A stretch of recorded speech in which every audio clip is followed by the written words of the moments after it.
The only way you can take CBS Sports Radio 1140 with you is with the Radio.com app. Download it today and listen to us anytime, anywhere.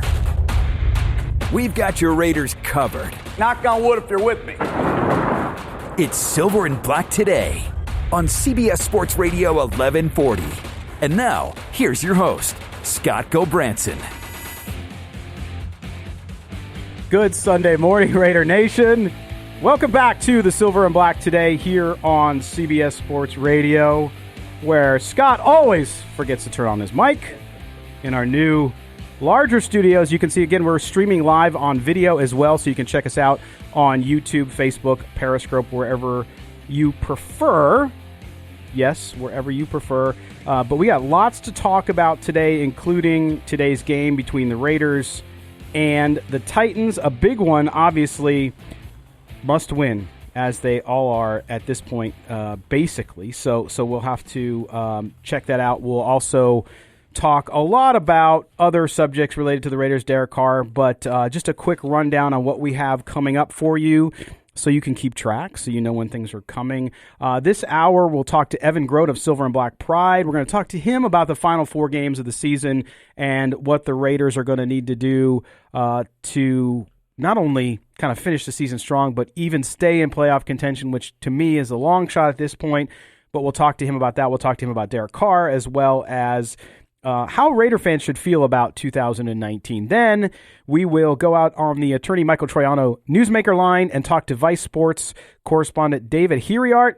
David did a great story. You've seen the video. I think it's made the rounds quite a bit, actually, for folks out there about Latinos and the Raiders and kind of the affinity Latinos have for the Raiders, the team, the brand, you name it. And so we are going to talk to him about that as well. If you haven't watched that video, it's a good one to watch, and we'll talk to you about that one so you can see what's happening there. All right, so it'll be fun.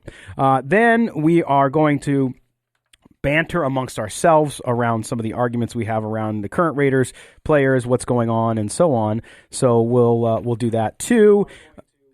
Then also we will, in the second hour, be joined by 2-time Tennessee Sports Writer of the Year, Teresa Walker. Teresa is with AP and covers the Titans. She's going to break down how the Titans' resurgence this year has happened under Ryan Tannehill. Is it all because of him? What was the deal? Was Marcus Mariota that much of a stumbling block for them that they couldn't get off the schneid, so to speak? So we'll talk to Teresa as well. And then we'll get into Chaz Keys today's game. We'll talk Kelly's Corner, and then we'll give you our picks towards the end of the show so that you can go out and make some money if that is what you'd like to do. All right. That means it's time to bring in my peeps, my guys here, and that, of course, starting with the one, the only Kelly Kriner. Kelly, good morning. Good morning, gentlemen. How are we doing this morning? I don't know. How you doing? I'm good. You sure? I'm here. It looks good. You're there. You're doing fine. Here. You're doing good. I'm ready to go. Okay, that's all that matters. Yeah. You're a gamer. You're always a gamer. Yeah. And then, of course, Chaz Osborne. Yeah, morning. Big game. How you doing, Matt? I haven't talked to you since Tuesday. Biggest game of the day. I'm ready to get it home. We had a lot of folks.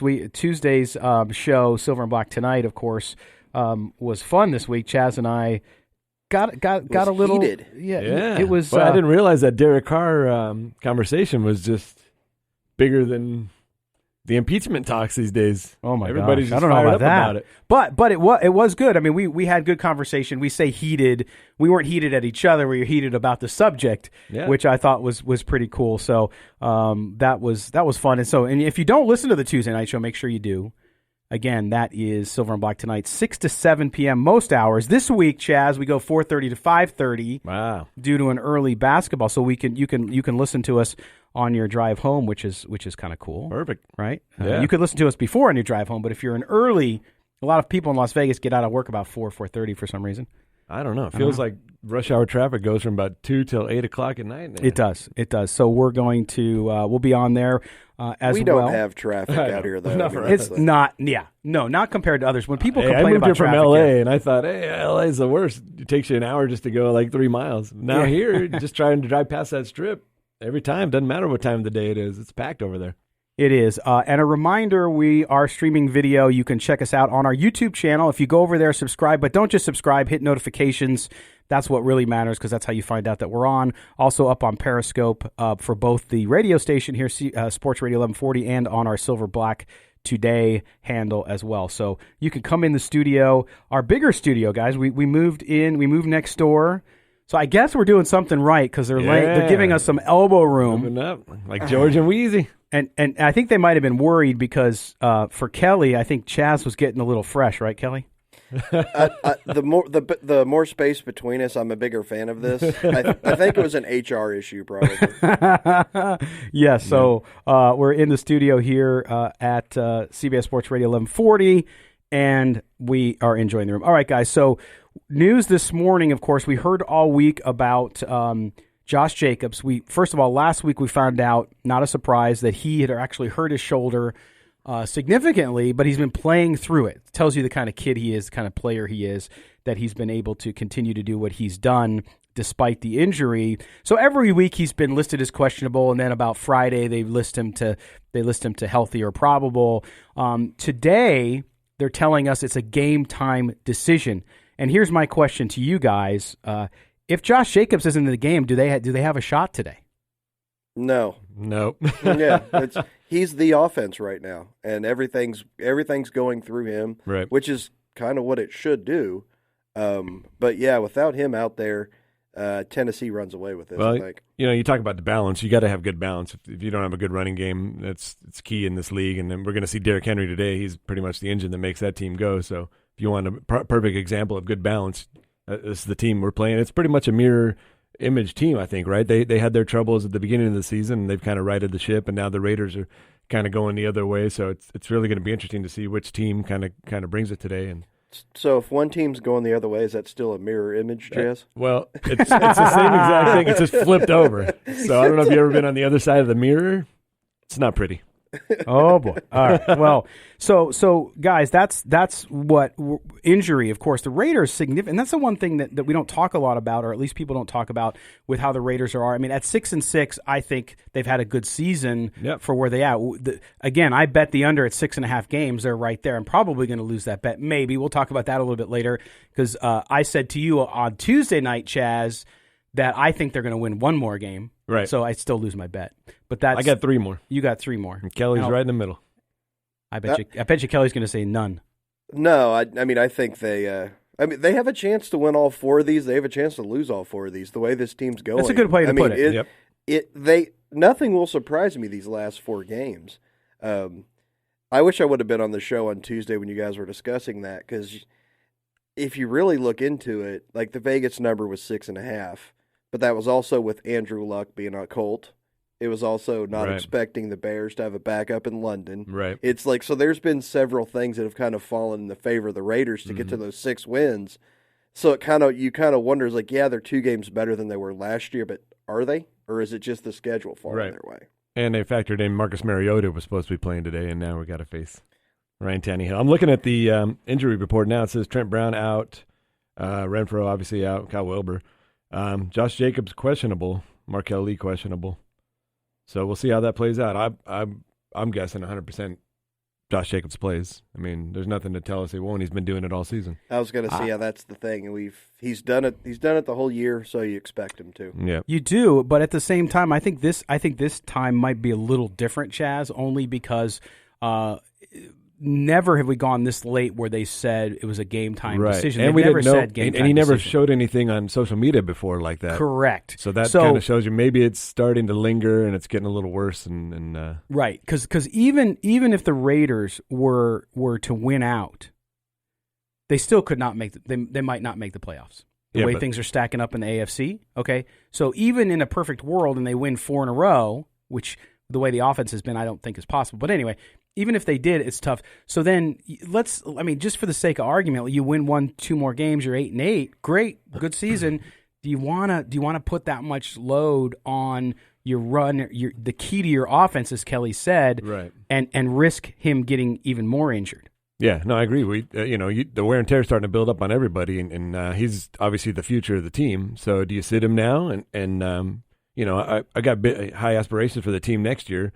Obviously, like we talked about, it'd be great if they made the playoffs because that playoff experience is huge. But on the other hand, you want everybody healthy going forward, and you've got your building blocks. You kind of know where you're sitting now, and then you've got the draft coming up and a big free agency, and then a huge move next year. And we've seen a lot of teams when they move into new buildings, for some reason, it's just kind of the energy. They just roll with it, and it becomes a snowball effect, and they really do well. So I wouldn't be opposed to sitting him. I feel like today is probably the biggest out of these next 4 games. This one, you win, and you've got a really good shot at making the playoffs. You lose this game, you've got no shot at making the playoffs. So I say you play him one more time, see what happens, and you go. Kelly, would you sit him? I would. I guess I'm on an island where I'm not I would, if my team's not going to do anything in the playoffs, I don't care about that playoff experience that one year. I would rather have the draft pick, have everybody healthy. You are on an island. Yeah, so I mean, it's like eventually you have to build, and you have to get that momentum, and you have to get that experience. You don't want to just be a high draft pick every year. I mean, you want to get your ultimate goal is get into the playoffs and win in the Super Bowl. So you need building blocks off of that. You do need playoff experience. How many teams have gone in not making the playoffs in 5-6 years in a row, and then all of a sudden gone all the way to win the Super Bowl? It's a hard thing to do. You need to build, and then eventually get to that point you've been pointing towards. Yeah, I see what you're saying, but also if the Raiders make the playoffs, are they winning a playoff game this year? Exactly. That's my thing. With a higher draft pick, they might make the playoffs and actually do something next year. I think they will make the playoffs next year.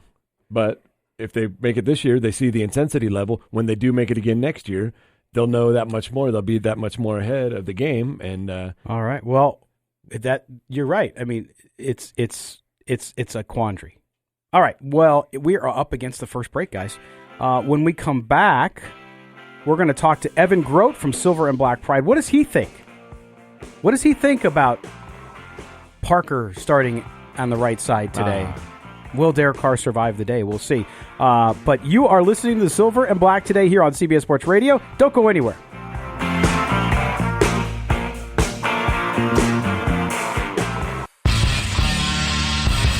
Hey, this is Eric Allen. You're listening to Silver and Black today. All right, Eric Allen bringing us back in here on the Silver and Black today on CBS Sports Radio 1140. I am Scott Branson. Kelly Kriner, Chaz Osborne are with me here on a cloudy, kind of overcast, or no, I guess it's the same thing, right? Day here in Las Vegas.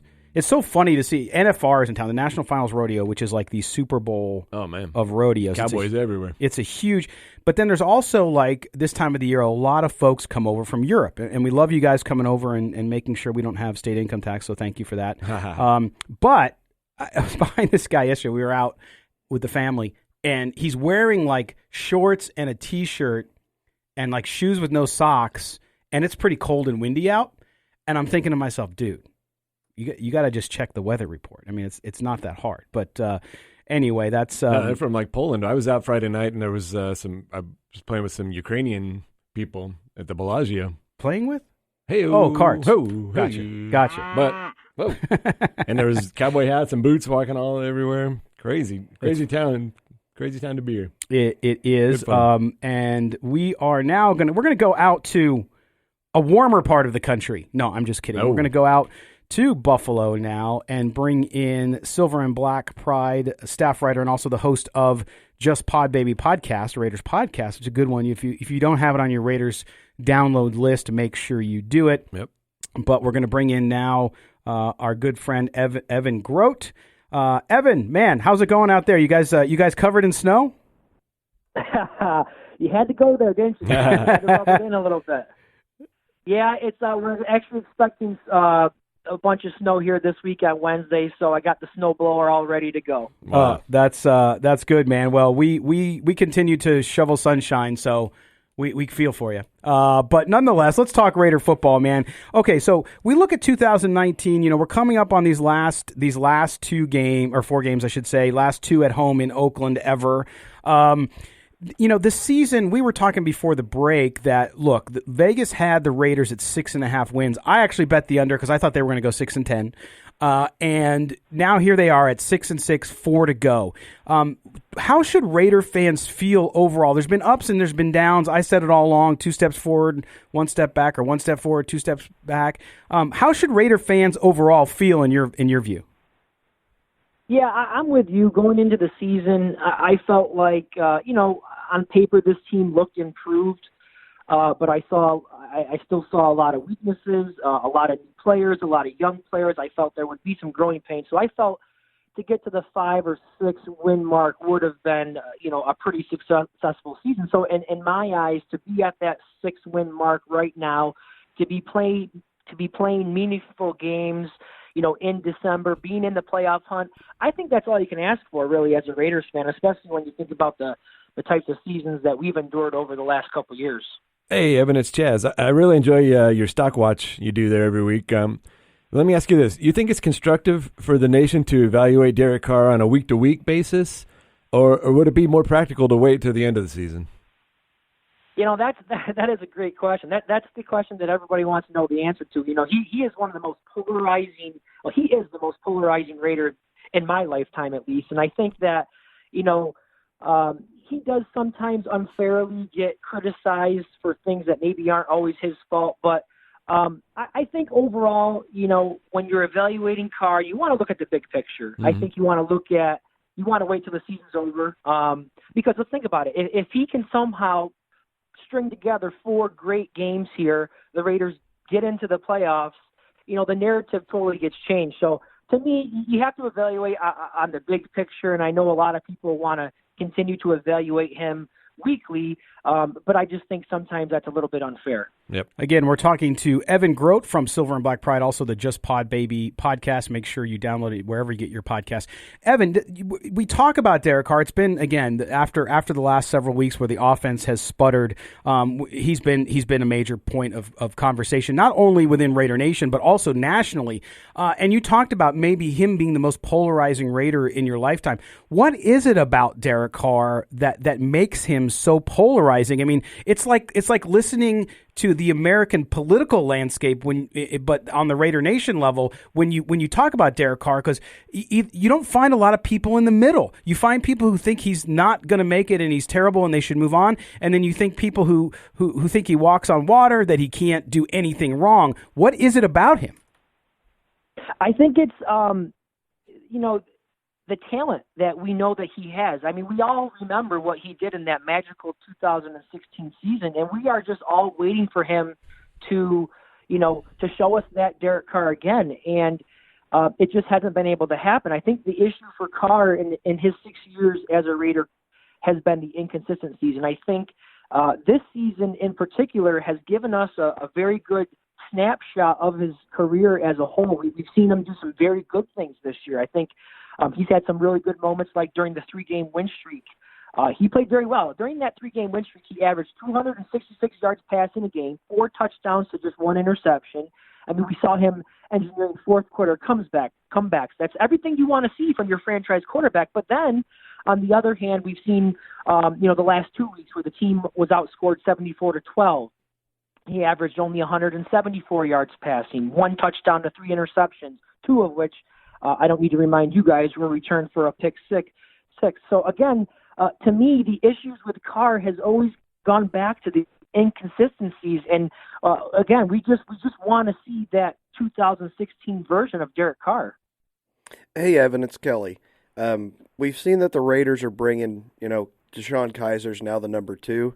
Is this a move to try to maybe get Derek Carr, push him a little bit? Or is it what I think, that they're just showing Derek Carr, we have nobody else, so don't worry about your job, just go out and play football? I don't necessarily think it's that move was made as any indication or anything against Derek Carr. I listened to Gruden's press conference this year. I think it was as simple as they do want to evaluate Kaiser a little bit more. Gruden said that, the season is getting down to the end here, and he wants to see him getting some more reps in practice. I think that he's kind of seen enough from Glennon. He knows what you're going to get from Glennon. So I think they're beginning to just, evaluation mode with Kaiser.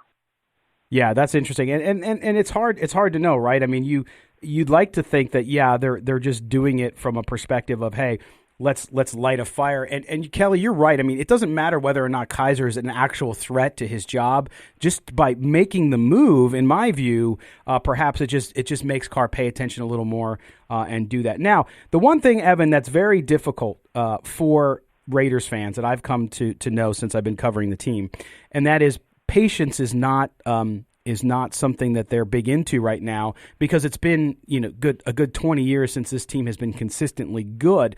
But you see so many things going in the right direction here. You talk about that rookie class. Overall, that rookie class, especially Josh Jacobs and Max Crosby, Trayvon Mullen looks pretty good, and of course Jonathan Abram got hurt, and Clelin Ferrell's a work in progress. But there's so many things to be excited about. But it seems as though Raider fans still want to win now when they look at it. But at the same time, don't you have to have a little patience, because they're building towards a championship team over time, not just for a one-shot pony? Yeah, it's something I have to remind myself of, is that this is a young team, and you have to remember where this team was just last year, where they were selling off the cornerstone of the franchise in Khalil Mack, and trading Amari Cooper away. And so this team is still rebuilding. So again, to be in the hunt for the playoffs, to be playing meaningful games right now in late November and early December with this young team who has really gone through a lot of injuries and just players coming and going and in and out and signing players off the couch, you really got to give Gruden credit and Mayock credit for kind of piecing this thing together each week. And, remain patient. This thing is moving in the right direction, but they're still far from a finished product. But the future looks bright. No, yeah, I agree with that. Again, Evan Grote from Silver and Black Pride and the Just Pod Baby podcast joins us. And Evan, so before I let you go, by the way, follow Evan on Twitter. It's eGroat, Groat 5, the number 5. So make sure you follow him. And also you can check out his work on silverandblackpride.com and also the Just Pod Baby podcast. Evan, okay, so we're looking at today. I've said over these last 4 games that I felt that the Raiders, to me, definitely will win 1. Chaz says 3, and Kelly, I think, found the fiddle in the middle, which is probably the most accurate, which is they could win all of them or they could win none of them. What's your view on that, and what do you think about today's game against the Tennessee Titans? Well, if you're asking me what I think they need to do, I think they have to win out. Well, I think they got. What will they do, though, is the question. What will they do? I'm going to try to be more on the optimistic side. I think these are 4 games that they can win. Now, will they win them? Probably not, just because that's how the NFL works. In order to make the playoffs, I think they got to get to 10 wins. Today's going to be the toughest of the 4, I believe, especially if Josh Jacobs cannot go. That's a huge loss to the offense, not to mention Trent Brown being down this week. So I do think this week is going to be the most difficult of the 4 remaining games. I do think, though, the Titans defense, if you look at the numbers, their pass defense is ranked 27th in the league. They give up 260 yards passing per game. So I think this is a game where hopefully that passing attack for the Raiders can get back on track. And they're playing at home in front of the home crowd. There's only 2 home games left, so I'm hoping the team comes out inspired and wanting to send the Oakland fans off in style. But if you were, asking me right now, how many of the next 4 games do I think they'll win? I think they will win 3 out of the next 4. And if they do lose one, it'll probably be today. Okay, there you go. Evan Groat, Silver and Black Pride. Make sure you follow him at eGroat, Groat number 5. Evan, we'll talk to you again real soon, man. Have a good weekend. Hey, no. All right, there you have it. Thanks, Evan Groat. From Silver and Black Pride. Appreciate him being with us. We're going to take a break here. When we come back, we're going to be joined by David Hiriart. We're going to talk about Latinos and their affinity for your Raiders. You're listening to Las Vegas' only All Raiders talk show, Silver and Black Today. We'll be back right after this. A new coach. We knocked it out of the park in that area. Nevada head men's basketball coach, Steve Alford. A new attitude. As you learn kind of about the Alford family, we're about faith, family, and then hoops. A new home for Nevada Wolfpack basketball in Las Vegas. That's a good thing. CBS Sports Radio 1140. Stream every game this season through the radio.com app. Just favorite CBS Sports Radio 1140. Saturday Sports Beat comes your way each week right here on CBS Sports Radio 1140 and on radio.com from 8 to 10 a.m. Hi, I'm Tony Cardasco. Join me as I provide insight, news, opinions, and updates on all the Las Vegas sports beats. The Raiders, Golden Knights, Rebels, Aviators, Lights, Aces, and much, much more. Plus the best guests in the business with their take on what's happening in the sports world. Saturday Sports Beat starting at 8 a.m. on CBS Sports Radio 1140. I saw my husband burning with fever. We had to get him to an emergency room fast. Laura thought he had the flu and needed urgent medical treatment. Get your pants on. We're going to the hospital. Get your pants on. It took forever to get him out of the house and into the car. And the drive to the hospital. Laura didn't know about Dispatch Health. High-quality medical care that comes directly to you. No getting out of a sickbed. No crazy driving to an emergency room. No endless paperwork. No hospital waiting rooms. One phone call to Dispatch Health, and Dispatch Health makes a house call. The waiting room was packed. He was getting worse by the minute. For flu symptoms or other kinds of common to complex illnesses and injuries, avoid the emergency room. Call 800-971-3526 to request a Dispatch Health house call. That's 800-971-3526. Medicare and most major insurance accepted. 800-971-3526. Hi, this is Michael Minden, your trusted hometown Vegas-born and raised jeweler. My staff and I work hard every day for our honest reputation. I'm also proud to say that no one beats our prices and our good quality for all jewelry, diamonds, and wedding rings. Listen, there's lots of places that sell jewelry. Some might even be near your home or work. But what if you could receive bigger, better diamonds, more gold, and pay a lower price than all the other jewelers? Isn't that worth a few minutes of your time? You deserve to be treated kindly by expert-friendly staff, and they work for me. And what if you received a night out with your loved one as my guest, just for choosing Michael Lee Minden Diamond Jewelers as your family jeweler? Spend $300 or more, and you'll receive 2 tickets to Foreigner in their Las Vegas residency opening in January, courtesy of our partner Live Nation.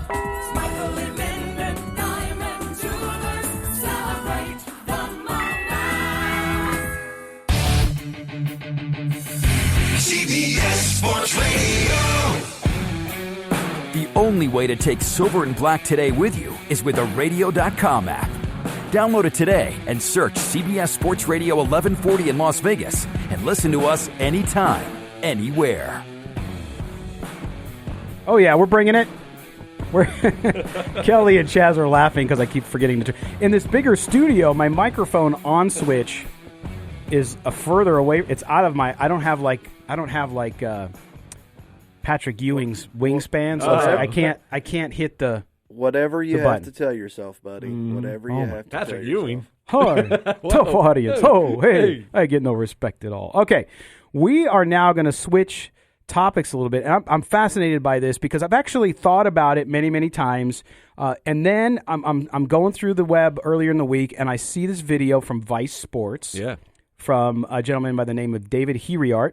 David works with Vice Sports, and they were doing a series called Americano about football and Latinos and sports and all this stuff. The first video I saw, and if you're watching the video stream on Facebook, YouTube, or Periscope, I'm going to show you some of the video here now. The video was about the Raiders, and not only kind of the Silver and Black Nation, Raider Nation, but also the importance for Latinos and the Raiders and the kind of that relationship that they have. And so David was there. He talked to MJ Acosta, who, of course, we've had on the show here several times, and talked about Tom Flores and Jim Plunkett.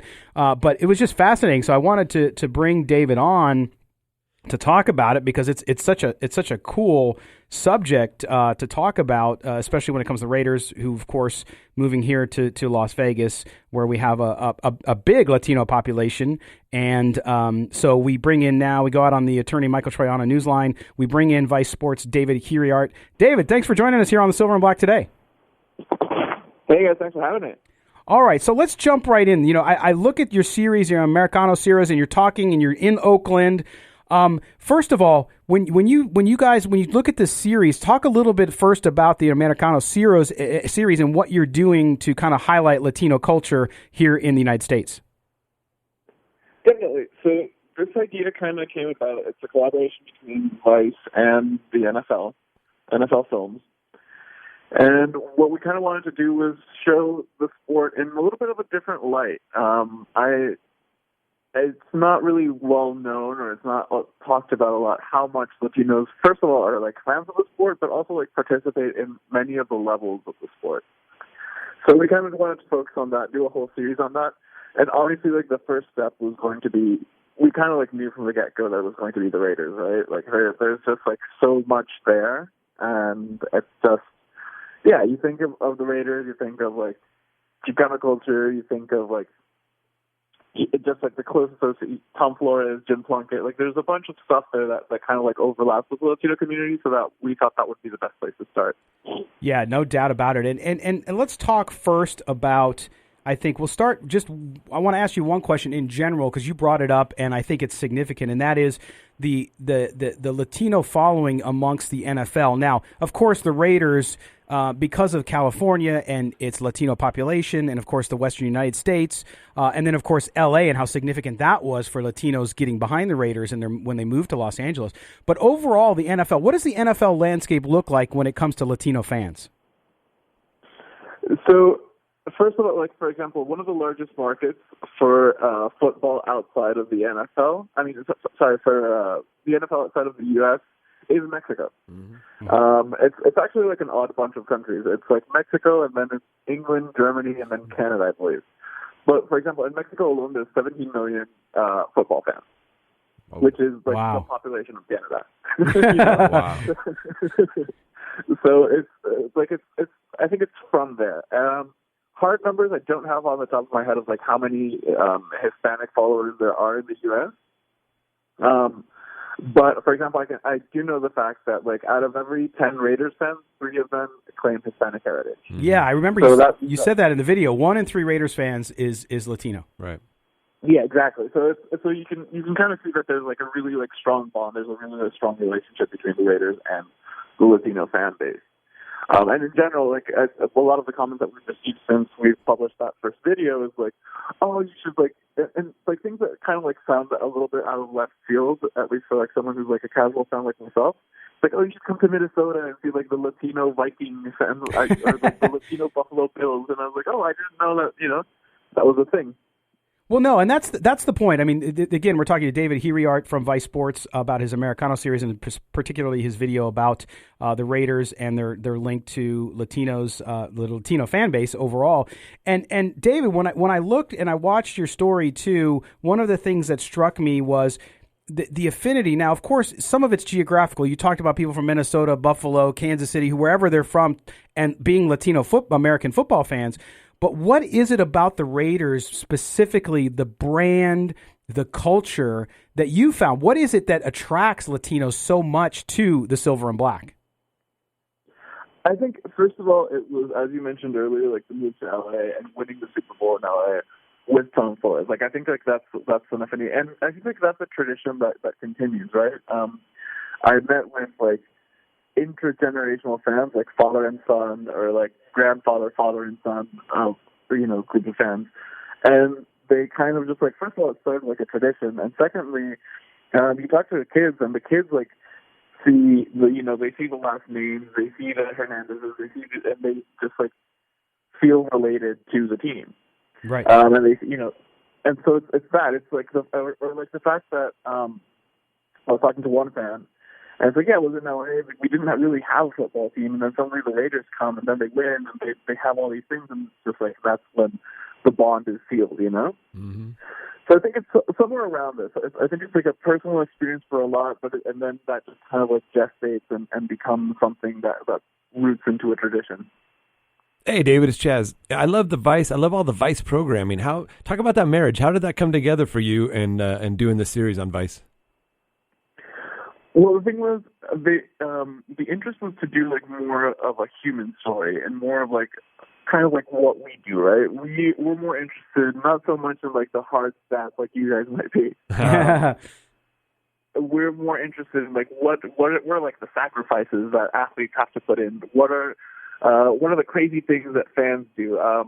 You guys recall, like in the video, we see like the lowriders, like the vintage cars modified with like that's kind of like our angle to it. You know, see like what it means to the culture and what it means to like humans and like the human story of it. So I think that was kind of like the approach that we had with the NFL. We're like, hey, we're not going to do your typical like, I don't know, like a 30-by-30, or we're not going to do like a review of stats and talk about this. We're not going to have like these roundtable sports center discussions, but we'll tell the story of like the struggle, you know? Yeah. Or we'll tell the story of like the dedication, and I think that's kind of our side of it. No, and that's great. And again, talking to David Hiriart from Vice Sports, and that's great, David, because you're right. You can get your kind of your regular sports stuff. There's a lot of it. There's massive amounts now with how media has gone, the democratization of media, and how everybody can set up and just do what they want. But a fantastic look at it. And I think the way you looked at it, one of the things that struck me in the few minutes we have left with you was being here in Las Vegas. Right, we've been doing a Raiders show here for 2 years before they've even moved here, right? And so we've seen the Oakland, and it is sad that they're leaving Oakland. And you met with a lot of fans in the Bay Area, a lot of them following them here too. But it's sad any time a team leaves. But in Las Vegas, we've found that people haven't given Las Vegas a fair shake when it comes to the Raiders, saying, wow, now they're going to come there. It's all going to be visiting fans. But you came, you did due diligence. You talked to Raider fans here in Las Vegas, and you found that there is a great already built-in Raider fan base in Las Vegas, correct? Yeah. Shout out to Chanclas Cantina and all the people out there. Yeah, no, definitely. And the thing is that, like, I know that, Las Vegas is its own city with its own flavor, but I grew up in Southern California, and so when I was, like, walking around, like, in Las Vegas, like, I really did feel like there is, like, an affinity. Like, there is, like, I don't know, maybe it's, like, the sprawling suburb or, like, the desert feel, but there's, like, something there that made me feel like home. So I don't feel like it's that far removed from, like, Las Vegas is that far removed from, like, Southern California. Yeah. No, you're right. And so many, I mean, listen, I grew up in San Diego, right? So there's a lot of Chaz is from San Diego, Kelly's from Indiana. But there's a lot of folks here from Southern California, and more are moving here actually.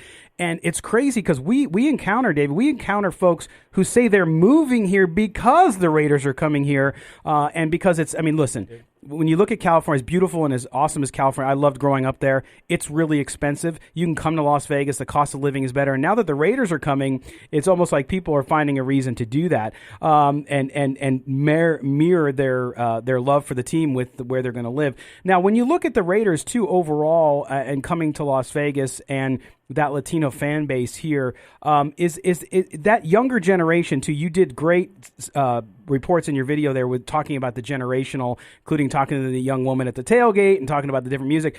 One of the things that we hear today that I think is divisive is that immigrants coming in our country and those folks who've come in are not wanting to be part of our culture, when in fact your story and the NFL and American football is a great example of folks coming from other places like Mexico, Central America, wherever they might be coming from, and they want to bring their own flavor, but they want to, and isn't football a way for them to do that and kind of become part of the American culture? Oh, definitely. Definitely. There's and it's like, speaking of the movement, speaking of that, I was talking to a family in Stockton, and they're like, the guy was like a fan from before he came to the U.S., right? He was a Raiders fan since he was like living in Mexico. He kind of like moved to the Bay Area because he wanted to go to like a Raiders game, right? And so when I was like, hey, well, they're moving to Vegas, I still got to follow them. So like, dude, I've been following them since I was like living in another country. Like, like a city change isn't going to be different. So I think definitely it is like a kind of like a gateway into American culture, but it's also like a way for these people to find a way to fit in, you know? Right. Like they put on the jersey, but they make the jersey their own, you know? Yeah, and that's what's great about what I've come to discover, because I grew up not liking the Raiders. I grew up in San Diego as a Charger fan as a kid, so I didn't like them, right? But what I've come to appreciate and really love about Raider Nation is that it's so accepting of everyone, and that's what makes it so nice, is that everybody comes together, and that's the one unifying point. And I thought, David, that just your story and what you've done with Vice has been so great about that and really gave great insight to how that all works. And I want to thank you for joining us today and continued best of luck there with the series, and we hope to hear from you again soon. Yep.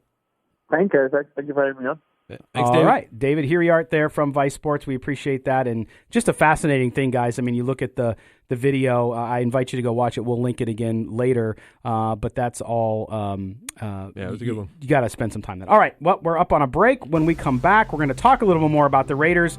What's the rest of the season like, folks? Can they win all four? Will they lose all four? Or will it be somewhere in between? You're listening to The Silver and Black today here on CBS Sports Radio 1140.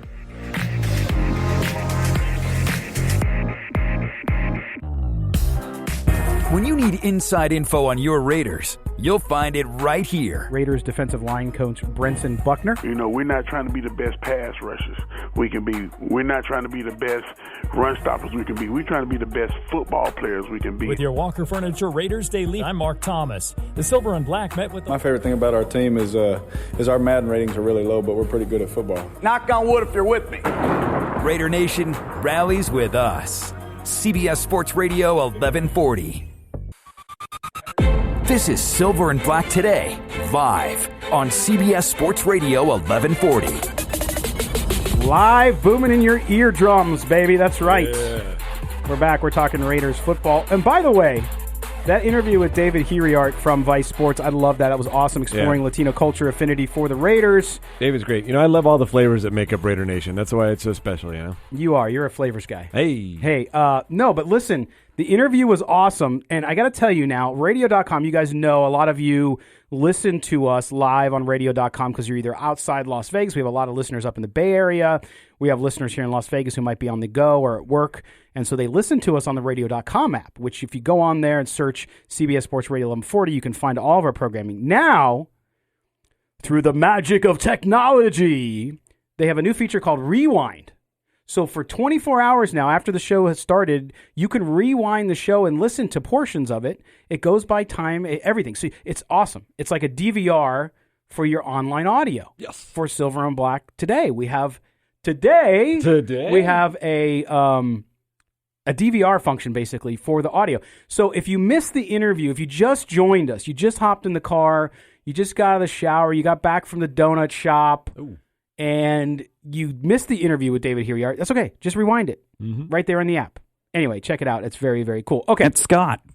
It's Scott. Yes. Hey, even for Tuesday, this works out for you because Tuesday, you're actually a little earlier. Yes. You're from 4:30 to 5:30, and most people listen to you live at 6 o'clock. They do. During the BYU game, they'll be able to rewind all the way back to 4:30 and listen to you at 6. Yeah. Turn down the volume on the BYU game down. Turn the volume on our show up. And by the way, that was not the voice of God. It was. Well, he is God here at the radio station. That is Mark Bonilla, our executive producer. He makes everything go here. So, Mark, thank you for that. Yes, Silver and Black today will be on from 4:30 to 5:30 this week due to basketball tonight. Thank you. I know Silver it's today, but it will be tonight. I know. Because the sun sets. Scott. Yes. Sets. And then next month we introduce Silver and Black tomorrow. No, just kidding. Silver and Black next week is the next one we're going to launch in 2020. Next season. But yes, so 4:30 to 5:30, Silver and Black tonight, this week only. And like Mark said, if you don't get out of work till 5 o'clock or you got something else going on, that's okay. You're going to tune in, you're going to hear basketball, but you can rewind it and start the show to hear Chaz just as he walks in the studio and gets his pants on. Because he wears shorts all the time. Yeah. He changes into pants just for the show. All right. So make sure you do that. Just want to let you guys know and appreciate that and appreciate all the conversation happening. That's utterly ridiculous. Get it? Oh, okay. Dad joke. All right. Back to the Raiders football. Okay, guys. So let's jump in here with the few minutes we have left in this hour. Let's jump in and talk about the Raiders the rest of the way. Now, you know, we always know it's the holiday season too. So Kelly's like Christmas all year round. He's jolly. Right? Yeah, he's always jolly. Have a holly jolly Christmas. Yeah. Okay. But guys, let's talk about this because I've said I could see the Raiders winning only one more game. And then Chaz said 3, and Kelly, you said it could be one or the other. It could be all 4 or none. Very specific. When you look at this team, you look at injuries, you look at how things have gone, there are trends. The last 3 games offensively, this team has been what Kelly would affectionately call trash. And so I until they turn that around, and we're going to talk about today's game later, but until they turn that around, I don't have a lot of confidence. It's not. I'm not saying that they're a bad team or that they're not headed in the right direction. I'm just saying the way things are gone, injuries with attrition and all that stuff. I can see them winning just one more game. Yeah. Yeah, you can almost. I hate to see them shutting it down. But if they lose today and Jacobs, it's like the Jacobs shoulder injury, everybody else, it's like, okay, what are we? Where are we going? Right. What are we going to do? You could kind of see, the end of the season coming. They might want to, shut him down, take some other guys that are kind of nicked up and be like, all right, this season, it's not a lost cause, but the season is over for all intents and purposes. Let's shut some people down. Yeah, and you have to be pragmatic. It goes back to what we talked with Evan. And yes, it's a week-to-week assessment of every player and every position. But you wait till the end of the season, to do a complete evaluation. And a lot of these guys, you already kind of know what you have. So maybe get some other guys in there, kind of see what you're working with, and see what the future brings for these other guys. Gets a few more reps and get some rest for these younger guys. That Jacobs is already over 1,000 yards. Waller's closing in on 1,000 yards. So Carr, it's always going to come back to that discussion, and Carr's going to have to bring him. He's 15th in the league in yards. He's 16th in touchdowns, and he's 13th in quarterback rating. And I think that's who Carr is, right? He's kind of a middle of the road, a little bit better than a game manager, but he's going to be a good piece of the puzzle going forward. Okay. Well, but Chaz, so you're talking about Derek Carr being an average quarterback, and Mo Moten, who we're going to have on Tuesday on Silver and Black tonight about his piece about Derek Carr, which if you haven't read, go to silverandblacktoday.com and read it because it's the most even-handed, non-emotional, objective piece you'll read on Carr, where he's at and what it means to the Raiders. But if you look at that and you say to yourself, okay, so he is an average quarterback or above average quarterback. Let's just say he's above average. Yeah, I'd say he's above average. Then what do you need to find out? So that's the thing I would ask you too, Kelly's. We only got about a minute and a half left here before the top of the hour sports update. But when you look at this, you have to learn about Derek Carr over these last 4 games, I think, for them to make an assessment of where they're going to go on the roadmap. What else? What's the bigger, or what is the other big one thing that you want to learn about this team in these last 4 games? Well, I don't think there's really any, we're sitting here talking about Derek Carr. I don't think there's anything else we're trying to learn or we know what he is at this point. Yep. Everybody wants him to be something that he's not. Mm-hmm. Good point. But we know what he is. It's just whether or not you want to build your team around that at this point. Yeah. Because we were talking about it earlier. It's like, if you make a change, where do you go? What are you doing? Exactly. Are you going to have to trade up in the draft to try to get one of the franchise guys? Is there a guy in the draft that you like?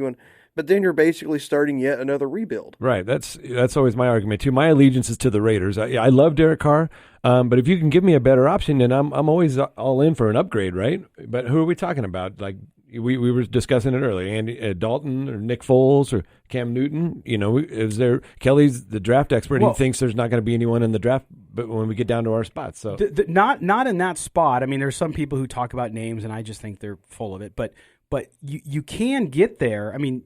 You'd have to give up a lot if you really want to go get a quarterback. And with the Raiders having need at linebacker, at wide receiver, would that be the smart thing to do? Or are you going to have to sit tight for a couple of years? Maybe you bring in another veteran to try to push Carr.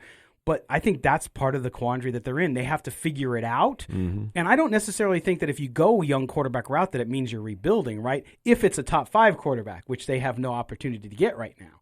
If you're talking about a Tua or a Burrow or somebody like that, okay, I don't think you have to take a step back because he might come in and do things even as a young quarterback. We've seen it happen with a few of the young quarterbacks, but it's certainly worth discussing more. So we're going to do that. We'll be back right after this. You're listening to Silver and Black today here on CBS Sports Radio, 1140.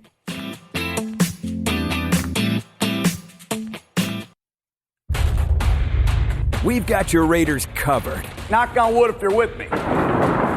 It's Silver and Black Today on CBS Sports Radio 1140. And now, here's your host, Scott Gobranson. Oh, yes, hour number 2, and the microphone is on. You're getting pretty good at that. I try. I try in my advanced years to keep up with the young ones. Yep. All right, we are back. We are talking Raiders football. Again, last hour, thanks to Evan Grote of Silver and Black Pride and also David Hiriart from Vice Sports for joining us. Again, if you missed those interviews, that's okay. Radio.com app, use the rewind feature, and you can hear what we just talked about. It's fantastic, so make sure you do it. All right, now we're going to shift gears, and we're going to talk a little bit about today's game and the Raiders, who host, of course, the Titans, a surging Titans team. Yeah. And I laugh because fans sometimes they pay attention to their own team so much that they forget to look at the opponent, and they maybe remember when the Titans were 2-4, and now they've won 5 and 1. Remember the Titans, and there you go. And Ryan Tannehill, what a story! And so we're really excited to go out on the attorney Michael Troiano newsmaker line and bring in a great writer, and that is Teresa Walker from AP, of course, 2-time Tennessee Sports Writer of the Year, and she joins us now live. Teresa, thanks for joining us here on the Silver and Black today. My pleasure. All right, let's jump in on this Titans team. Of course, they switch quarterback. They go from Marcus Mariota to Ryan Tannehill, and everything changes. Was the impetus for the change? Was Mariota dragging so much on that offense? I mean, or is it coincidental that all parts of the team started to play a little better when Tannehill took over? Well, Tannehill brought in some decisiveness, getting rid of the ball quicker. Now, it's funny, through the same amount of starts, he's been sacked one fewer time than Marcus Mariota was through his first 6 games. But if anyone watched that primetime game with the Jaguars in Jacksonville week 2, I think it was primetime. Yeah, it was a Thursday night game. And so long ago at this point. But Marcus Mariota in that first half was just missing open guys. And when they finally benched him October 13th in Denver, pulled him in the third quarter, he was just struggling. And at that point, the Titans offense had gone 10 quarters, span of 10 quarters with 1 touchdown. I mean, there was no threat from the pass whatsoever, essentially. He had some decent numbers. The interception numbers were way down. I mean, it was ridiculous. They'd been taking really good care of the ball, but they weren't staying on the field long enough to really get Derek Henry to be, a piece of this offense. And, when you don't have a threat of a pass, it makes it real easy to focus on a team whose biggest threat is running back. So when Tannehill got onto the field, his ability to get, they haven't had him throwing much. But now that he's in there, guys, he's leading the NFL in passer rating. He's second in completion percentage. His numbers are across the board are all even better in the fourth quarter. He's led them 4 times. They've either been tied or trailing, and he's helped them come back to win games in this winning 5 of the last 6. So he's just brought that missing piece. Guys, at the beginning of the season, when Andrew Luck retired, I bumped in the AFC South. I bumped the Titans from 2-1. Because of the offensive talent that they had assembled around Marcus Mariota, trying to put him in position to succeed. Ryan Tannehill is taking advantage of the people around him. Yeah, it's remarkable. And before we move on and talk more about now and what's to come for the Titans and, of course, today's game, Marcus Mariota, I mean, you talked about not getting the ball fast enough. What is it about his time in Tennessee, down in Nashville, where he just couldn't put it together enough? I mean, the kid is talented. He's a good guy. What was it about Mariota that just hasn't worked there? Well, it certainly didn't help that, 3 different head coaches, Ken Wisenhunt to Mike Mularkey, now Mike Vrabel, 4 different offensive coordinators, 5 different play callers in 5 years. So it's kind of tough to, you get the changing roster of coaches. One, you're going to be maybe getting one coach focuses on this, maybe the next guy focuses on that. At one time they were wanting him to work on being in the pocket, and then another time they wanted him to, take off and run and use his athletic ability. And you start getting so much advice, and it can confuse even the strongest of people. So, and then you add on the injuries. The ankle, he hasn't quite been the same guy since that ankle. But then you see these flashes. His play in the playoff game against Kansas City. and some of the things he does, and you're like, that guy can be a great starter in this league.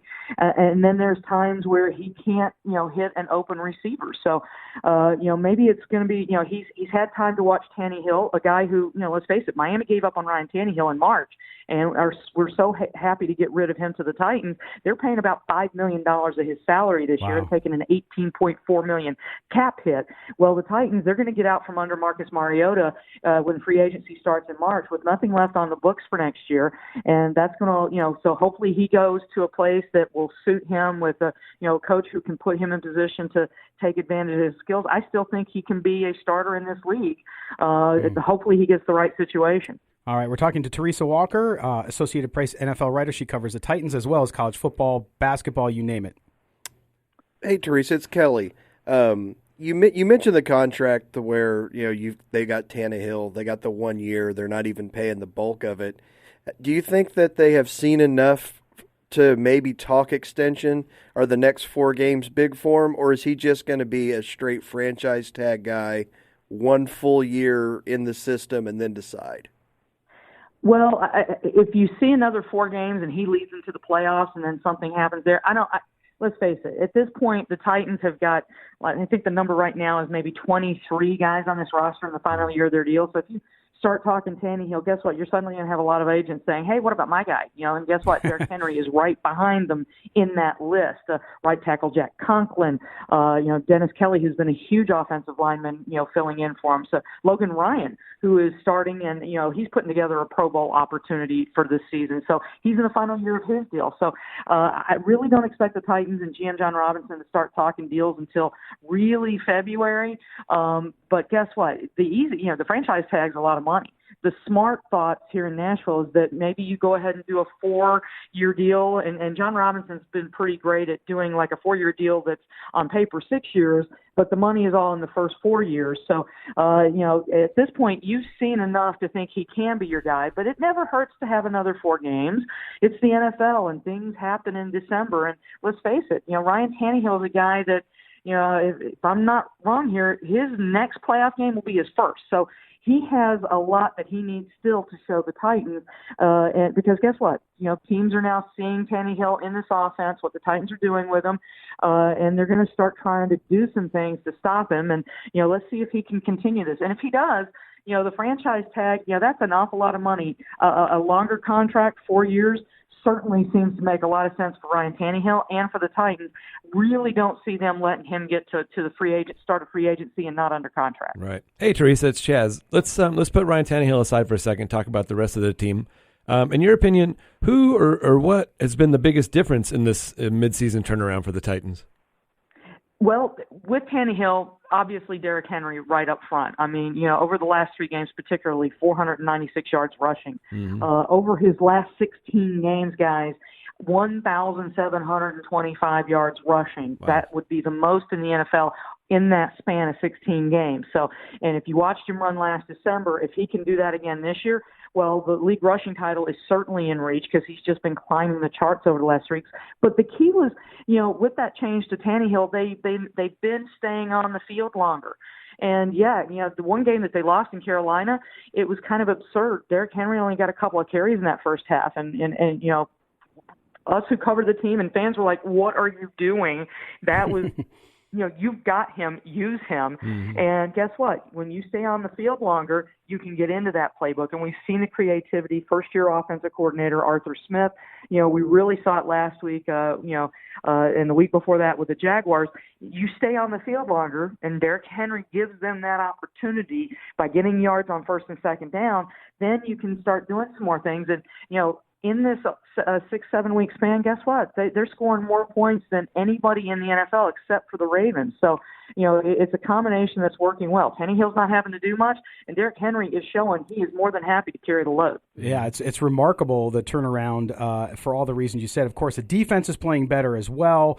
Again, we're talking to Teresa Walker. She covers the Titans, among other things, for the Associated Press, 2-time Tennessee sports writer. You can follow her at Teresa, Teresam Walker, Walker. Good stuff to read always. Teresa, with the couple minutes we have left with you, okay, they roll into Oakland today. This is a must-win. Obviously, we cover the Raiders full-time here. It's a must-win for the Raiders, but this Tennessee Titans team, even on the road, coming in hot. How do you see today's game going down? What are going to be the keys for the Titans if they're going to come out of Oakland with a win? Well, first they're going to have, if Josh Jacobs is playing and, starting to hear that maybe he's a game time decision today after missing some practice this week, well, you got to stop that run game, because let's face it, what the Raiders have been doing, John Gruden with that rookie is really impressive considering some of their issues, at wide receivers. So, stop the run, and the Titans have been really good at that.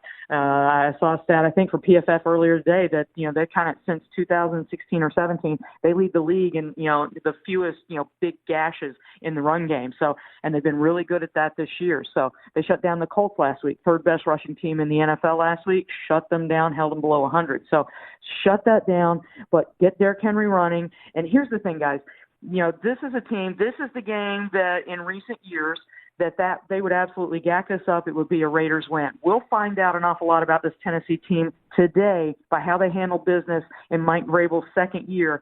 They're a game back at Houston. They host the Texans next week. If they can keep their attention on the Raiders and take care of business as a road favorite, then that'll show us that they're starting to grow up a little bit. Yeah, it's going to be a tough game. I think it's going to be just a barn burner towards the end. We'll see what happens, but nonetheless, Teresa Walker from AP covers the Titans, the Grizzlies, you name it, college football. Teresa, we certainly appreciate you spending some of your Sunday with us and giving us that insight. My pleasure. Thank you, guys. All right. Teresa Walker from the AP covers the NFL. I mean, fantastic writer. If you don't, I mean, she covers a lot of different subjects. Make sure you check it out and follow her on Twitter at Teresa M. Walker as well. All right. Here we are. We're up on our next break. When we come back, we're going to talk about Chaz's keys to the game. We'll see if he's got them all nailed down and if you agree. You're listening to the Silver and Black today here on CBS Sports Radio 1140.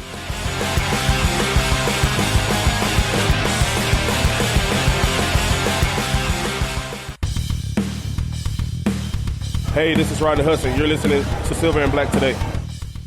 There's Rodney Hudson. He's going to have a new guy to his right. Brandon Parker, of course, starting for Trent Brown, who's out due to an injury, which is not good news for the Raiders. They need all the help they can get. And when you have the biggest human on earth not on your offensive line, it's not exactly great news for them today, but we'll see how they handle it. You're listening to here, the Silver and Black today on CBS Sports Radio 1140. I'm Scott Branson, joined by Kelly Kriner and Chaz Osborne. We're going to get to Chaz's keys to the game here. Let's see if he didn't forget his keys. You don't forget your keys, do you, Chaz? You forgot your mic button there. Kelly forgot his car. All that crap you give me about not... Oh, no, I know where it's at. Yeah. I got my keys, but does Kelly's Kelly have his car? Kelly's a responsible older gentleman. Oh. He's 40. All right. He's a man. I'm a man. I sent that around on the birthday. That meme made the rounds. We had our caller, our serial caller, our man Wally on the phone, but he dropped off. So I don't know. Maybe he forgot to pay his cell bill or something. But he's a responsible guy. Anyway, we're gonna get to him if he can call back in. Wally, call back in, man. We're waiting for you. Kelly really wants to talk to you, so make sure you call back in. Yeah. All right, we now are going to switch over to Chaz. This is where he takes over this segment, and he's going to give us his keys to today's game against those. I hear keys against those pesky, surging Tennessee Titans. What do you got for us, Chaz? Well, like Teresa was talking about, Derrick Henry. I think Titans, in my opinion, Derrick Henry's the motor that makes this Titan teams go. And Henry's kind of a one-dimensional back, but he does that one thing exceptionally well. And this will be a great opportunity for the Raiders' run defense to show why they've been ranked in the top all season. So if we can hold Derrick Henry, under 90 yards rushing, don't let him have that, breakout, one of those big gainers that we've seen him have over the last few games. Because Derrick Henry, if the Titans have the lead late in the game, Derrick Henry is an outright closer. And so he gets coffee. Closes. Coffee's for closes. Okay, so go. No, I mean, so Derek Henry. Derek Henry, really, for me, all this talk about Tannehill, but Derek Henry, if you haven't been watching the Titans, he's really the motor that drives that thing. Kelly, now the Raiders' defense has been good against the run, but are they going to be good enough to stop Derek Henry? To me, I mean, Derek Henry, he's going to get his. For me, it's Tannehill running the ball is what they really got to watch out for, because that's the biggest thing he's added is just his scrambling. He's getting out of the pocket. He's getting, I think I saw the stat, he's averaging about 30 rushing yards a game. And just that added little thing. Because, Derek Henry's Derek Henry. Right. You want to try to slow him down, but he's going to get his. Mm-hmm. All right, Chaz, so what's next? Well, the Titans, they give up the second most sacks in the league. And Ryan Tannehill, he's fumbled in every game he's played so far this season. The Raiders are 6-1 when they've had an even or a plus on the turnover ratio, and 0-5 in games where they lose the turnover battle. So obviously turnovers are big. The Raiders absolutely need to win the turnover battle to win this game. Well, one thing that I didn't hear you say, and you're talking about the turnover battle, which clearly in the NFL is huge. Every time. But, game. there's good teams can overcome a negative turnover differential in a game. The Raiders haven't been able to do that this season. 0-5 this season when they've had a negative turnover differential. Right, and where, you look at last week, where were the turnovers? Well, at quarterback, now you had the muffed kick. The pick six. Those that cost the guy his job, right? And we basically won that the Raiders won the Indianapolis game on a pick six. So those things are just crushing for in game. Well, they are, but I think the point here with the turnover battle is you now are going to have a backup at right, and you're going to at right guard, and you're going to have probably a backup at running back. They say game time decision with Josh Jacobs, but that again, I don't feel good about it. I feel like if he can go, they will. But why would you? You got to win this game, so I get that. Right. No, the Raiders need to take care of the ball. I'm saying that Tannehill's fumbled every game. I think he's fumbled every game he's played, but he's only lost 3 of them. Right. But the Raiders need to protect him. And again, 5-1 over the 6 games that he's been a starter is pretty remarkable. His numbers are staggering. All right, we now have, through the magic of the telephone line, we now have our good friend Wally on the line who wants to talk to us. Wally, good morning, buddy. Hey, you knuckleheads. Yeah. All right, what's happening? How you feeling about today? Hey, whoever's coming up with the idea of getting rid of Carr and trying to trade up in the draft and get a quarterback is a complete moron. Look at the Packers. They've had the top 1 or 2 quarterbacks for 10 years, and how many Super Bowls have they won? 1.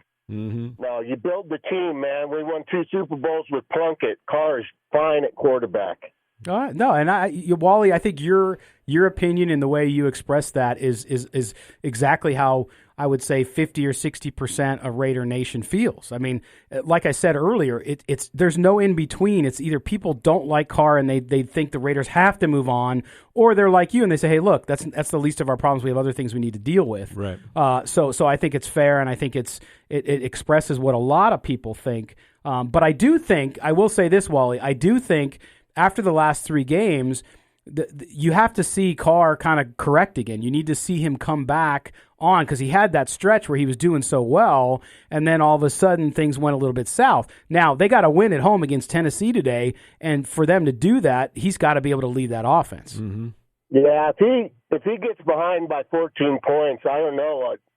It just seems, I don't know if he gives up or what, but he's just, a lot of those good quarterbacks, they're behind 14 points. You're just waiting for him to start coming back. But, yeah. Well, that's not true. A little bit in the fourth quarter, he's pretty dangerous. But yeah. I feel like we get behind 18 points, game's over, man. Well, yeah, you have to score points. That's the problem they've had the last several weeks. And, Wally, again, man, thanks. But I appreciate you listening always, and thanks for the call. Thanks, Wally. Thanks, Wally. Yeah, but 18 of Derek Carr's 36 victories have come from behind wins, so he can get it done. If they're behind late in the game, Derek Carr can definitely get that done. I just feel if they're behind late in the game and it's close. Right, you're right. He's saying 2 touchdowns, something like that. But listen, Darren Waller, Josh Jacobs, they've shattered all expectations this season, right? But Derek Carr, his expectation bar was a little higher. So I understand the frustration of Raider fans, but it's not all on him.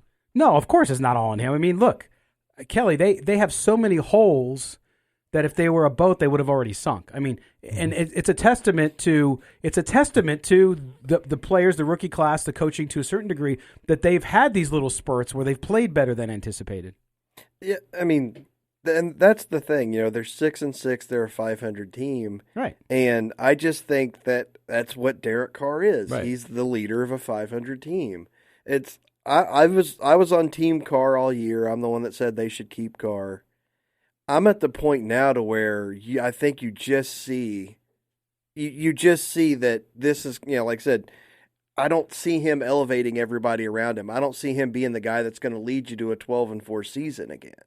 Interesting. I mean, but what are the biggest problems this season?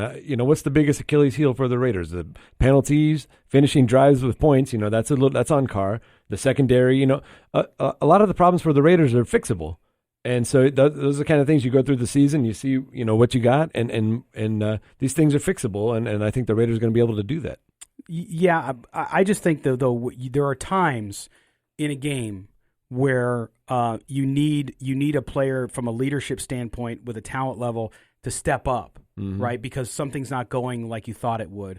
Now we've seen Derek Carr do that down the stretch in games where where it's been a close game at the end. He's done it this year, where he's gone down, led his team on a drive when they're not playing well, and they've won. I think that's the part of the issue though, is when they get down points, 14 points or something like that, which with their defense they're gonna.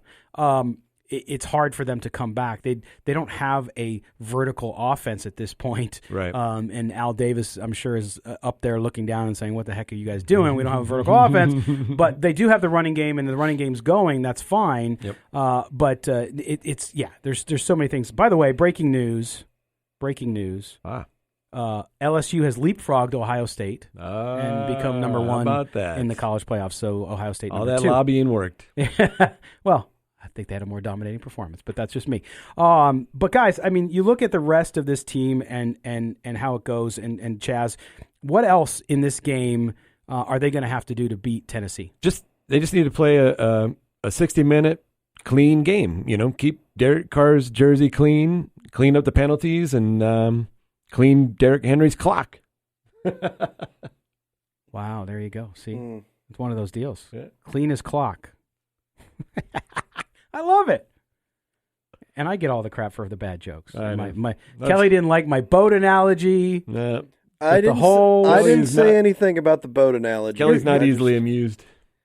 Oh, come on. This is the biggest game of the year. This is the biggest game of the season for the Raiders. They're going to be up for it. This has been a tough, long, up and down season, but this game definitely puts them in a great position to make the playoffs. And I think they all know that. And now they're back at home where the home crowd, they're 5-1. They're going to feed off of that energy. And I think the Raiders have a legitimate, shot at winning this game today and making a push for the playoffs. All right. Well, that makes one of us. All right. We're going to, Chaz, as always, thank you for your keys to the game. Appreciate you doing the work on that. When we come back, it's going to be fireside chat time. Kelly's Corner. Make sure you're ready for it. You're listening to the Silver and Black today here on CBS Sports Radio 1140.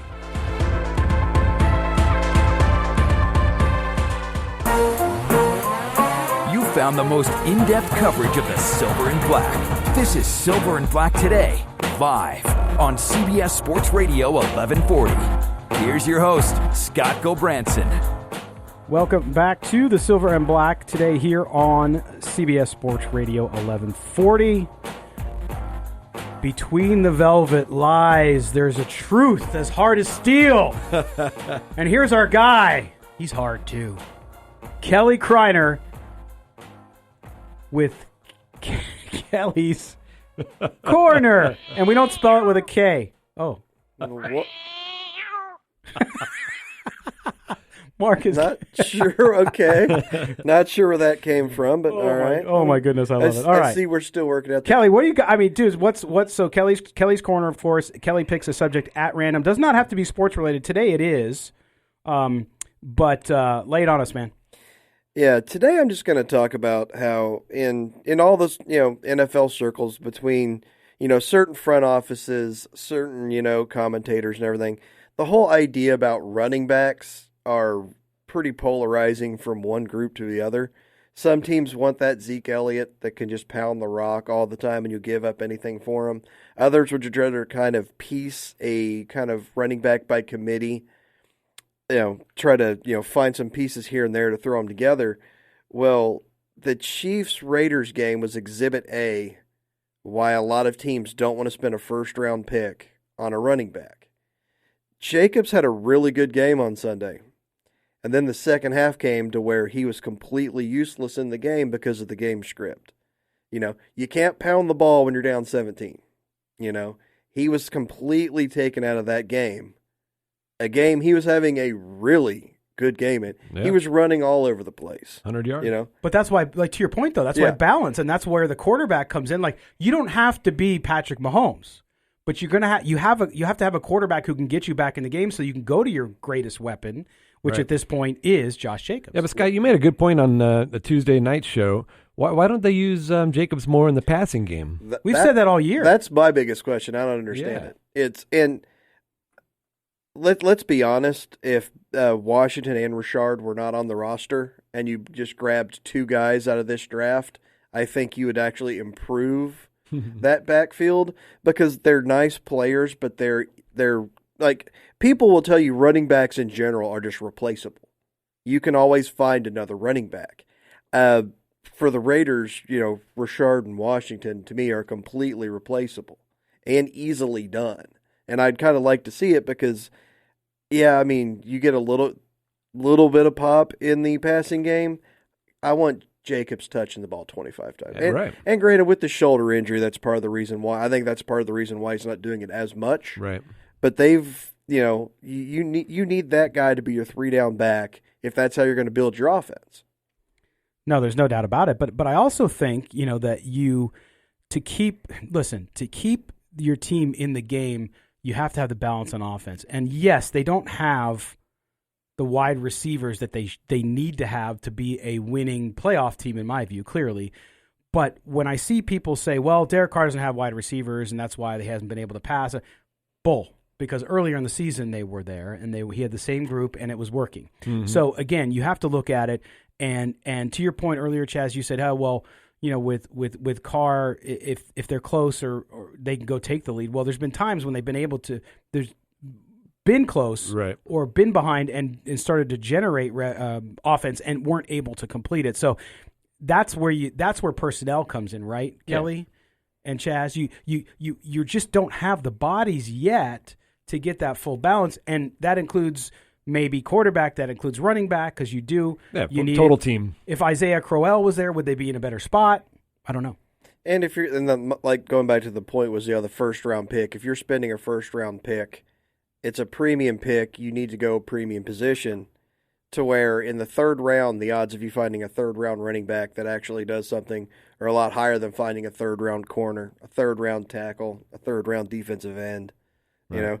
So there's always going to be that argument, that me saying this and then the next person's like, well, Carolina spent the, first round pick on Christian McCaffrey. Right. It's like, and the Giants spent the second pick on Saquon Barkley, who's been struggled mightily this year with injuries and everything like that. But you're talking about the draft. It's always going to be a hit or miss, right? It's not there's no perfect. No, yeah, it's hit and miss and there's no perfect, scenario for anything. But you talk about taking more shots. You should probably, you take best available player instead of, need, right?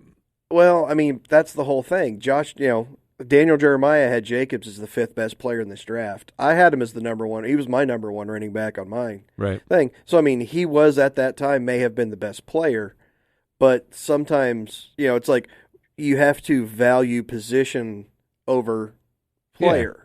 But see, and you're talking about position. Now you got to talk about the whole team, you could put a little bit on the offensive line. They had that stretch, where they only gave up 2 sacks in 5 games, and then they've given up 9 in the last 4 games, and so that has an effect on the running game as well. I think it goes back to the training camp and the start of the season when all the talk was about development and improvement, right? Talking about building a foundation for long-term success. Personally, I feel like the Raiders have made significant strides towards building that foundation. Last year the Raiders were at the bottom of the barrel. This year they're obviously a mid-pack team. I feel like, next year in training camp, there'll be playoff expectations, and that's absolutely the conversation that you want to be having. It is going to be interesting because, like you said, they're in a playoff hunt now. I think if they make the playoffs, I don't think they really make any noise. But next year is going to be the big one because you've got the 2 first-round picks again. Mm-hmm. You're going to have a lot of money in free agency, which, unfortunately, this free agent class isn't exactly kind of lining up for what the Raiders need. Wide receiver, right? Well, I mean, wide receiver, I think they're going to have to go towards the draft because, I mean, are you going to sign Amari Cooper? No, that's what I thought you were making the point about the draft not having what the Raiders need. Free agency's not. Free agency doesn't have. Yeah, free agency really doesn't have what the Raiders need. I apologize. Yeah, because it's free agency's not really lining up, and of course that always changes. There's guys that get cut. There's guys that get traded. The Odell Beckham apparently is trying to get out of Cleveland. Right. Shocking, absolutely nobody except Nobody for saw Cleveland. That. Yeah, who saw that coming? And if the Raiders sign or trade for him, I will quit the show and never watch him again. Well, but Kelly, we talk a lot about linebackers, right? So you look at this draft, and I actually wrote a piece up on silverandblacktoday.com about guys to watch during this bowl and championship season, guys that could be there depending how the draft falls. We don't know. Like we know the top 10 kind of on how they're going to fall. But if you look at that linebacker spot, you look at guys like Kenneth Murray at Oklahoma, who we saw play yesterday, Isaiah Simmons at Clemson. If you're the Raiders, is that one? If you're not going to do something, as Wally called it, stupid and trade up in the draft for a quarterback, are you going to use one of that first round pick, maybe even the first of their first round picks on a linebacker, or would you take wide receiver first? Oh, there's a lot more wide receiver depth in this class. And the whole prototypical number one thing's kind of gone out the window with all the 4 wide, the spread, and all that stuff like that most teams use. If I was running the Raiders, I would consider double dipping and taking 2 linebackers with the first 2 picks in the draft, because if I could get Simmons out of Clemson and Moses out of Bama. Moses is good, yeah. And I mean, and obviously with him, it's going to be, he should have a full recovery from the knee. We should have an idea by time draft times where he's at. But it's like in my opinion, there's not a starting level linebacker on this roster right now. And that's like the biggest thing hurting the defense. Secondary's young. They've got some good key players there. You need to fortify that a little bit. But I mean, and I know it'll never happen because Gunther's system doesn't prioritize linebackers, which is why if you're a tight end and you play the Raiders, it's like Christmas. Yes. Because they cannot. But let me ask you this, Kelly. So you mentioned maybe taking 2 linebackers. If it was you taking 2 linebackers in the first round, I would definitely consider it. Yeah. Because and especially where they lie, there's going to be 2 very good linebackers available. But knowing coaches and knowing Mike Mayock draft and all that stuff, if a T. Higgins, if a Henry Ruggs III is there, can you pass up on them? Even though you could still get a good guy at the top of the second. Or in the second, because it's so deep. Yeah. But those guys are such good wide receivers. For me, it would be hard to pass on one of them if they're there. Yeah. Well, I was going to say, for me, I'm looking at my options because I think linebacker's a much bigger need than wide receiver. And the 3rd best option or the 4th best option at linebacker, because that's the thing with linebacker, you're going to have to go first round or you're getting into that 2nd, 3rd tier of player. Yeah. The wide receiver, I would much rather have my pick of linebacker and then in the 2nd round get like a Chenault or a Hamler or somebody like that who might be a 2nd level wide receiver but still a lot more talented that 2nd level linebacker. Chaz, what about you? Would you go all defense in the? I wanted to go all defense in the first round last year, and look what happened. That's what we were talking about last year. I'm all on board for defense. I feel like defense is what wins ball games and what wins championships. So I would have liked to. Obviously I love Josh Jacobs. Raider Nation loves Josh Jacobs. I know your point. I still don't understand why the running back position has just kind of become a secondary thing, but I see your point because they just kind of come and go. They fall off real quick. But absolutely, defense would be my number one priority. Yeah. Well, the different offensive schemes have a lot to do with that too, and the way the NFL's changed. And plus, you can pass more now because the rules favor passing. Right. Yeah. I mean, pass interference is ridiculous in a lot of cases, and when it's called. And so from that perspective, you could do that. But it's interesting because I just look at what the Raiders need, and while I agree with defense. The old adage, defense wins championships, maybe in a championship game, but I argue this all the time. You need a middle-of-the-road defense, which the Raiders are not. Yeah, but then you need to have a better offense. Correct. And right now, if the Raiders are going to be kind of a middle-of-the-road, top 10 offense, then you're going to need a little bit better defense. Yeah, but that's also a misnomer, Chaz, because top 10 offense means nothing if it's not top 10 scoring offense. Yeah, because you could be a top 10 offense with a bunch of yards. We are, and exactly, and not have everything. All right, we're going to step aside for our last break here in hour number 2 on the Silver and Black today. When we come back, we're going to talk about games we're picking this week in the NFL to place some dough on. And then also we'll give you our prediction for today's Raiders-Titans game up in Oakland. You're listening to the Silver and Black today here on CBS Sports Radio, 1140.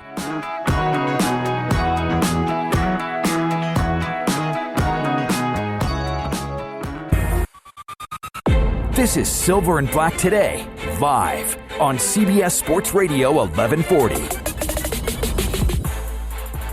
Live and in color. Yes, you can watch us also online, Facebook, YouTube, Periscope, you name it. You can come into the studio, our larger, more comfy studio. I'm just worried that Kelly might lay down and go to sleep. He's got room now. You okay, Kelly? That sounds like a good idea, man. Nap time is my time. I like that. That's a good saying, a good mantra, if you will. All right, now we're going to get into the part of the show. We're going to finish strong here where we talk about the games, other action around the NFL, as well as the Raiders game. What our prediction is for the Raiders game today, too. And we'll go around the horn here and find out who has what.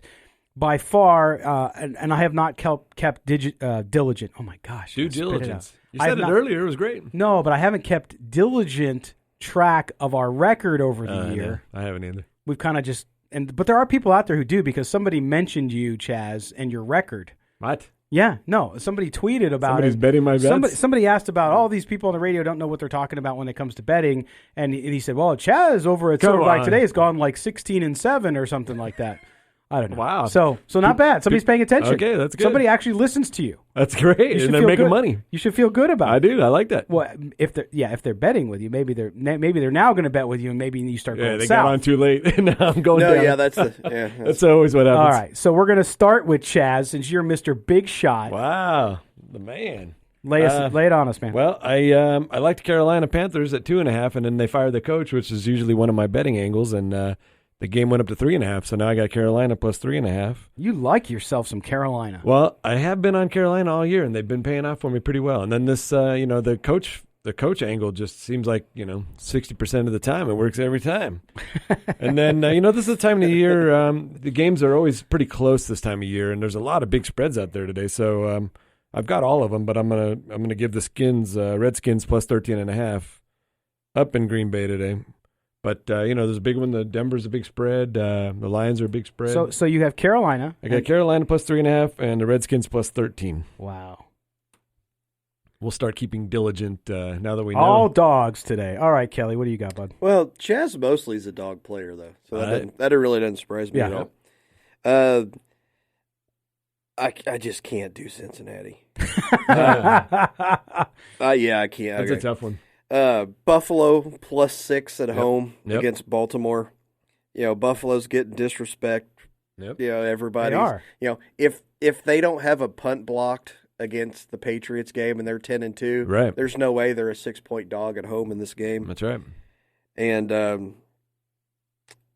San Francisco line just keeps dropping. It's down to 1 now. I loved San Francisco plus 3 when it came out earlier. It's down to San Francisco. I love your advanced 1. prep on this pick. But that's the thing. I bet San Francisco plus 3 on Monday. Well, no, because so now I'm trying to find out the closest line I can. Because like Chaz gave out 13.5, it's down to 12.5. Right. No, yeah, 13. Yeah, but it's down to 12.5. Out of the three of us, you guys bet. I mean, I'm much more the casual kind of everyday, not betting a lot guy. You guys bet more than I do. So with you, Kelly, you're always looking up and waiting until the last second to see if the line gets better. So I get that. So what's your second pick? Buffalo plus 6. And I'm going to take Tampa Bay -3 at home against the Colts because I need a monster game from Jameis Winston in my fantasy playoffs. Yes, no interceptions, right? Oh, he can throw a couple as long as he throws 10 touchdowns. All right, so we have Chaz, Carolina +3, and the Redskins +13. 3.5 on Carolina. 3.5, sorry. And then we have Buffalo for Kelly at +6 and Tampa Bay -3. All right, guys, here's mine, so you can bet against it. I have the Rams Seahawks over 47.5 on that one. And then I have Miami +5 against the Jets. Yes. Even though Miami has some injury issues. You've had problems with the Jets the last few weeks. What do you mean? I won the Jets game. No, I didn't. I lost. I picked against them, and they ended up rolling over Cincinnati, wasn't it? Yep. I didn't do what Kelly told me all year, which just says never bet Cincinnati. Right, Kelly? You told me that early on. Oh, I had them last week. I was going to say, was it the Jets Cincinnati? Yeah, it was last week, and I didn't realize you had picked the Jets, and I had picked Cincinnati on air. Yeah. And when I came back into the Stage Door Casino, you said, "Oh, great job picking against me with the Jets." But I had already Cincinnati was my play. Yeah. Yep. So that's the way it goes. So that's what we have. We have Chaz, Carolina +3.5, Redskins +13. I think the Redskins are going to lose by 21 points or more. Kelly, Buffalo +6, Tampa Bay -3. Me, Rams, Seahawks over 47.5. And Miami +5 at the Jets. Okay, so now, guys, we move into today's game with the Raiders. We have the Tennessee Titans winners of 5 of their last 6. The Raiders have lost 3 straight. Kelly, what do we got today? Raiders, what's the score and who wins? I keep going back and forth on this because, man, Tennessee's got some fraudulent wins, and they're 5-1. Yep. You know, it was a tie game until they blocked Vinatieri's field goal True. against the Colts. It's been kind of fluky, but that's what you need to do to win in the NFL. You got to have some luck. Yep. I'm going 24-20 Tennessee. Oh, 24-20. So Kelly's 24-20. Okay. I'm picking the Raiders. No. You're shocking me. Come on. What do you got? Raiders can't win. They can't make the playoffs unless they win this game today, and they know that. They're going to come out, and they're going to be focused, and they're going to bring the energy. I got the Raiders in a close one, 23-20. Raiders come out and get a nice tiebreaker win against Titans. That'll give them the tiebreaker against Titans and the Colts, and put them in a good driver's seat when Pittsburgh loses to Arizona today. There'll be a 3-4-way tie there for that last spot, and Steelers still have the tiebreaker against the Raiders because of some other interconference things. So right. It'll come down to the wire, but today's win, you have to win this game if you want to make the playoffs. Okay, so 23-20 Raiders. I have, I just think until the Raiders' offense can prove me otherwise, until they can show me that they're back and that they're doing what they were doing earlier on in the year, I have the Titans 24, the Raiders 13, and that's because they've only scored 9 points the last 2 games. But here's the thing: the Titans. If the Raiders hold the Titans to 24 points, it's less than their average, which is at 27. Right. So I think they could do that. The problem is going to be scoring points, and if they can score points, I think this could go the other way too. But based on the last 3 weeks, based on trending and what we've seen, I just can't put myself behind the Raiders even at home because of that offense. Now, if they come out and they win this game, then I think they have the possibility of doing what Kelly said, is that if they start clicking, they could win 3, maybe 4 games. As of right now, I think they win 1 game, and it's going to be against the Chargers in L.A., even away from home. So we'll see how that goes. So we have Kelly and I are picking the Titans. Chaz, surprise, surprise, has the Raiders 23-20 on that. So, guys, man, we came up here on the end of the show rather quickly. Busy show. That's fun. Reminder, we will be back Tuesday night for Silver and Black tonight. Time change, 4:30 to 5:30. Right. Again, 4:30 to 5:30. If you tune into the show later, you miss it, you can always rewind. Radio.com, the app has a new DVR function for audio, so you can actually use the rewind function, rewind and listen to the show as though you were doing it live. So it's awesome. Chaz Osborne, Kelly Kriner, thanks, guys, as always. And thanks to all of you for being with us. And again, it's a busy week. We'll see how the Raiders can do. Hang in there, Raider Nation. It's a long way from being over. We'll see how they come out today. I'm really interested to see what happens here and if they can get the offense moving. And if they can, then they have a shot. But I want to thank also our guests. Of course, Evan Groat from Silver and Black Pride, David Hiriart from Vice Sports, and Teresa Walker of Associated Press down in Nashville. For our executive producer and engineer, Mark Bonilla, for Chaz and Kelly, I am Scalco Branson. You've been listening to the Silver and Black Today. Visit our website, silverandblacktoday.com, and we will talk to you in just a few days where we can vent or celebrate a Raider loss or a Raider win. Silver and Black tonight, 4:30 p.m. Take care, everybody.